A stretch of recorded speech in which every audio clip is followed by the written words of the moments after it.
Rendez-vous avec Bruno Retailleau. Islamophobe.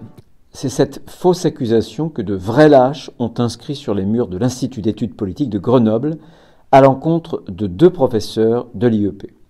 2 professeurs qui ont choisi la liberté plutôt que l'idéologie, le courage de l'intelligence plutôt que la loi du silence. Mais 2 professeurs qui, aujourd'hui, sont en danger, désormais contraints de vivre sous protection policière. Car la lâcheté de leurs accusateurs anonymes n'est pas seulement absurde, elle est aussi criminelle. En collant leur nom sur les murs de l'IEP, ces lâches ont tout simplement collé une cible dans le dos de ces 2 professeurs. Et en toute connaissance de cause. Car après la décapitation de Samuel Paty, après le massacre dans les locaux de Charlie Hebdo, personne ne peut ignorer jusqu'où peut aller dans notre pays ce délire sur l'islamophobie. Un délire qui trouve désormais dans l'enseignement supérieur un terrain privilégié. Car dans certaines universités, aujourd'hui, ce n'est plus le débat qui prévaut, mais l'omerta. Et c'est même parfois la charia. Car oui, l'islamo-gauchisme est en train de gangréner l'université française. Oui, l'islamisme impose là aussi sa marque, et depuis des années en réalité.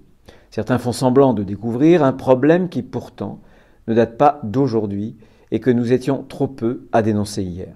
Souvenons-nous de ce Hijab Day qui avait été organisé à Sciences Po à Paris en 2016, où les élèves avaient été invités à revêtir le voile islamique pour dénoncer les soi-disant discriminations que vivraient celles qui le portent.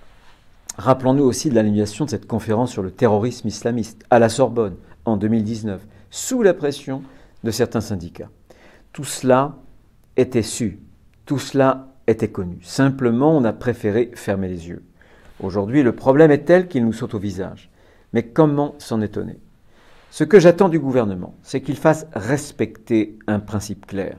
L'université, c'est le lieu de la liberté et de tous ceux qui, étudiants ou enseignants, font obstacle à la liberté intellectuelle.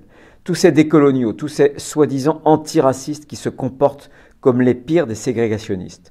Tous ceux qui veulent étouffer le débat, imposer leur délire, déboulonner les statuts, tout cela doivent être sanctionnés par les autorités universitaires. L'université, c'est la pensée libre. Et il ne peut y avoir de place dans nos établissements universitaires pour les ennemis de la liberté.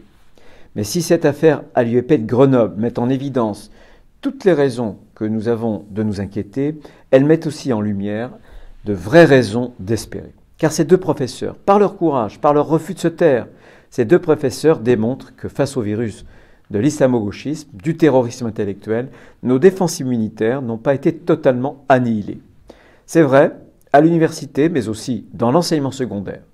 Et je pense notamment à Didier Lemaire, ce professeur de philosophie à Trappes que j'ai eu l'honneur cette semaine de rencontrer et qui, lui aussi, a eu ce courage de ne pas se taire, de ne pas céder. Assez courageux, qui ne recule pas. Nous devons, nous, les responsables publics, la fermeté dans nos actions. Nous devons tenir, malgré le chantage à l'islamophobie. Tenons nos positions, tenons cette ligne de conviction sans laquelle la politique n'est plus tenue par rien, sinon par le cynisme. Tenons cette ligne de courage, autant que nous tenons à notre pays, à la France, ce pays que nous refusons de livrer au sectarisme, à l'idéologie, ce pays qui doit rester la patrie de l'intelligence, du débat, de la liberté.